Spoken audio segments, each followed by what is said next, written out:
We have team coverage tonight on how the crisis in Ukraine is impacting Metro Atlanta. Latasha Givens spoke to people in the metro with families still in Ukraine. But we begin tonight with Joe Hankey, who talked with experts about the likelihood of a cyber attack and what you can do to protect yourself. Joe, a lot of folks going to the bank to withdraw some money. Yep, concerned people here and Chiba First experts we talk with say the likelihood currently of a cyber attack by Russia against the U.S. appears low, but there are scenarios where that risk could increase, and the likely targets are similar to past victims. For months, we've been working closely with the private sector to harden their cyber defenses, sharpen our ability to respond to Russian cyber attacks as well. President Joe Biden on Wednesday addressed possible cyber attacks by Russia against the U.S. The worry follows the ransomware attack that shut down Alpharetta-based Colonial Pipeline last year, a similar attack against meatpacking company JBS, and the SolarWinds hack in 2020 that compromised the data of federal agencies and about 100 private companies, according to the White House.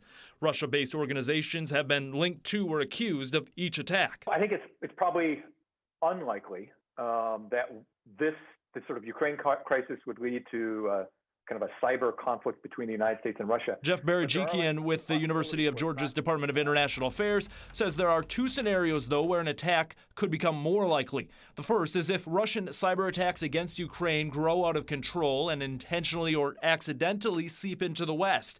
Second, if continued sanctions back Russia into a corner or military support being sent to Ukraine pushes Russia over the edge. They might be willing to use a demonstration of cyber capability as a way to push back against the West and say stop. Barajikian says Russia targeting critical infrastructure or crippling the U.S. economy is unlikely, as it could be viewed as an act of war. An attack would most likely go after targets similar to past attacks to expose vulnerabilities and demand attention. Financial institutions, large corporations, government offices and services, those are the kinds of things that Russia's doing right now in Ukraine, and so we might expect them in the unlikely event that something happens directly in the United States.